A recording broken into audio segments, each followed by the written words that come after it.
Guys, welcome back. Today we're going to do the final issue of Butcher Night, issue number 4 by Top Cow Image Comics. Thank God. Yeah, let's dive in. So we have a flashback to the medieval times when we see Black Camelot defeating a king that is invading the country, and he is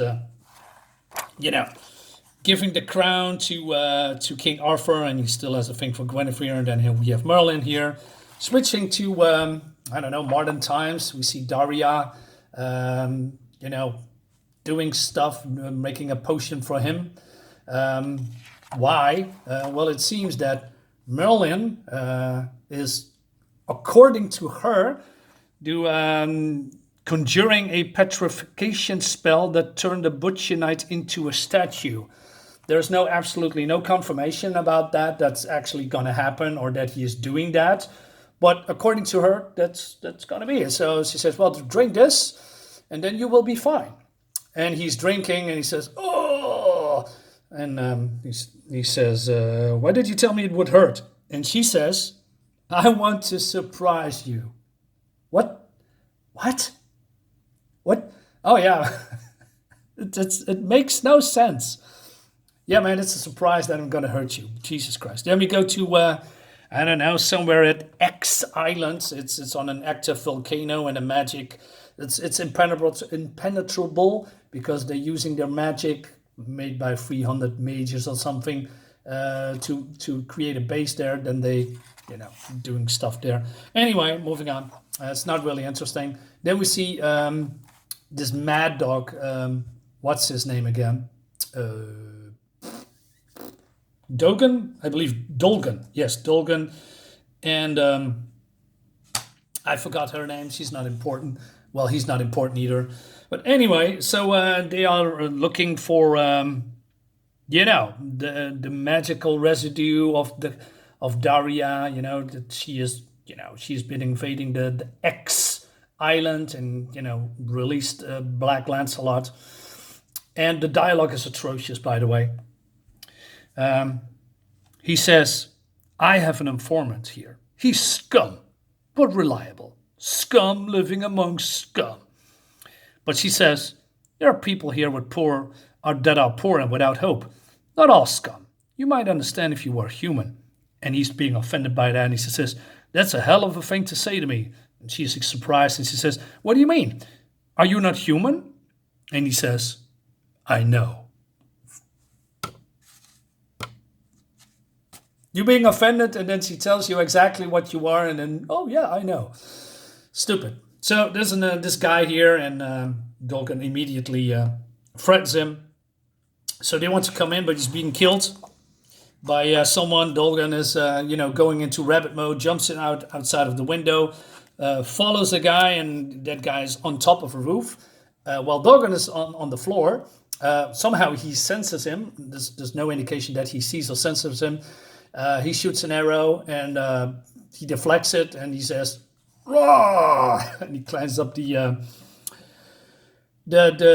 walls of this building, and he says, "Okay, I'm getting the fuck out of here." He's using his jetpack to fly away, and Dolgan says, "Stop!" Yeah, how would you do that in the middle of the in the air, man? And then I don't know. He somehow shoots a gun, hits him. He wants to kill him, and then she says, "Dude, stop." I said, I might sound like a broken record, but if you kill him, we cannot, interrogate him.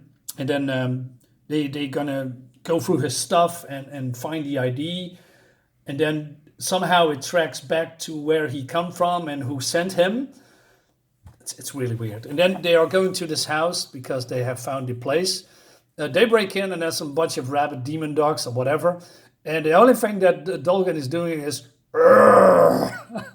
because somehow he's attuned to the wild, and he is part golem, part spirit animal. It's just trash, and that these dogs backing off. It's just bad. So anyway, moving on. I'm going to show you a lot because I don't care. So there's some kind of a ward around this place, around the entrance, and he says, "Oh, don't worry, babe. Say hello to my little friend. I mean, really, you are going there, and he jumps. He picks out a what they call it, a grenade launcher with spiked grenades of with fairy dust. Okay, okay, comics doesn't matter. Okay, I'm buying that. Why not? Anyway, she is just sensing. She is, I don't know, a human radar or something, and then she uses her whatchamacallit device to found a portal, and this is some kind of the hell mouth. So they need to get into the portal to go where they're, where the master is. Sorry. Somehow they talk a lot, by the way.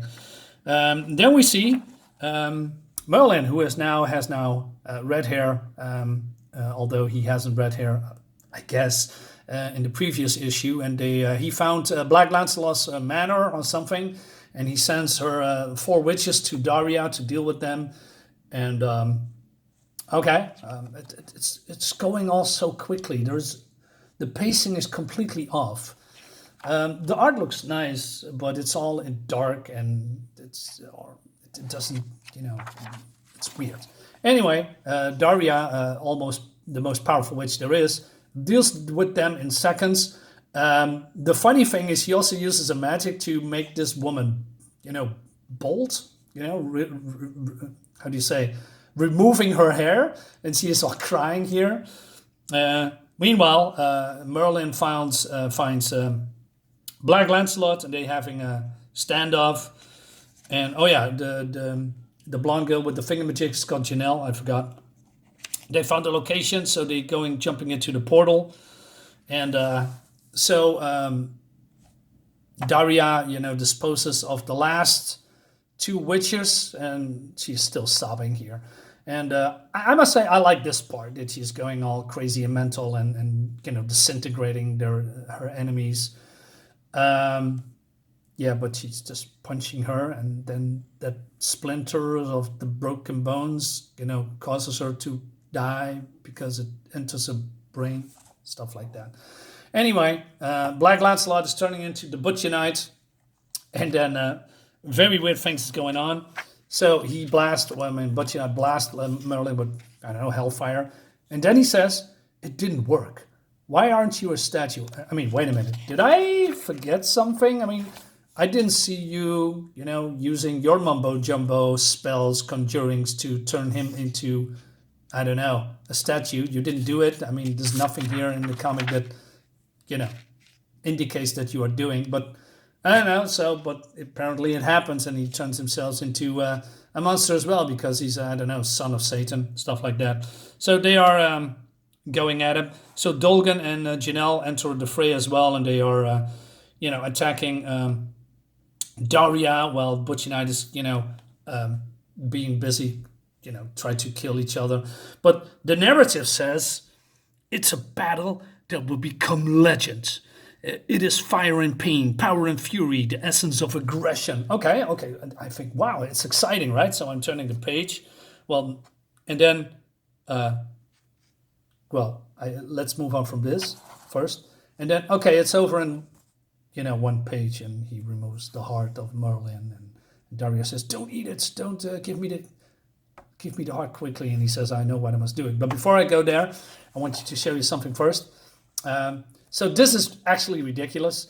So this extremely powerful mage that, can dispose of many, witchers and, magic users in with a snap of a finger, gets trapped in the cocoon of Janelle's thingamajig because reasons, and she can't do anything about it. Okay, so that's easy. You have a device that instantly incapacitates her. No, disables her. Let's leave it at that. But it's not all over. Daria just spouts. She says, "You have guns under your coat, and let me tell you, people don't kill people. Guns do." And she uses her magic somehow to explode the guns under his jacket. The bullets fly out and hits Janelle, and then Daria is getting freed and attacks them from behind. So, okay, whatever, nothing matters.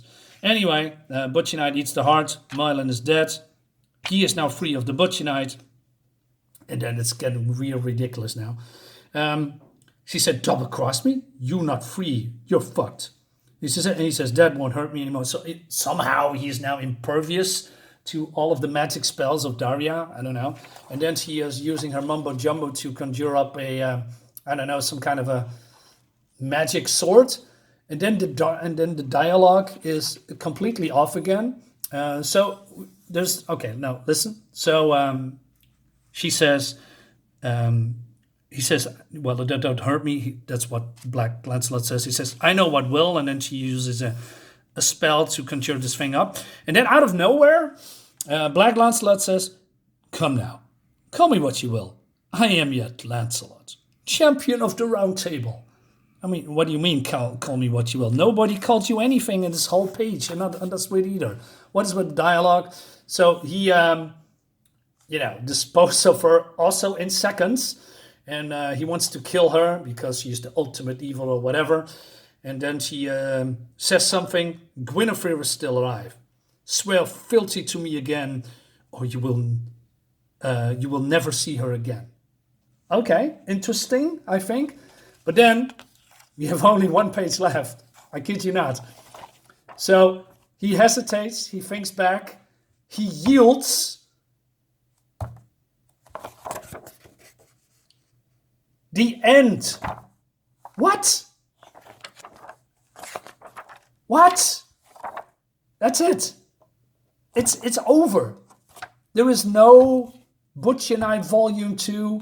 There is no follow-up. There is no nothing. It's just, it stops. That's the end. She threatens him about Guinevere. We don't see the fallout. We don't see the revelation. We don't see what happens after. He just swears loyalty to her again, and that's it. That's it. But what are her plans? What are your plans? You are not the Butch Unite anymore. Merlin is dead, so what's the story then? What? I don't have any words. This is bad. Oh my God. I can't even. I stop now. Guys, thank you for watching. See you next time. Subscribe to my channel, like my video, share my video. I'm getting the hell out of here. Bye.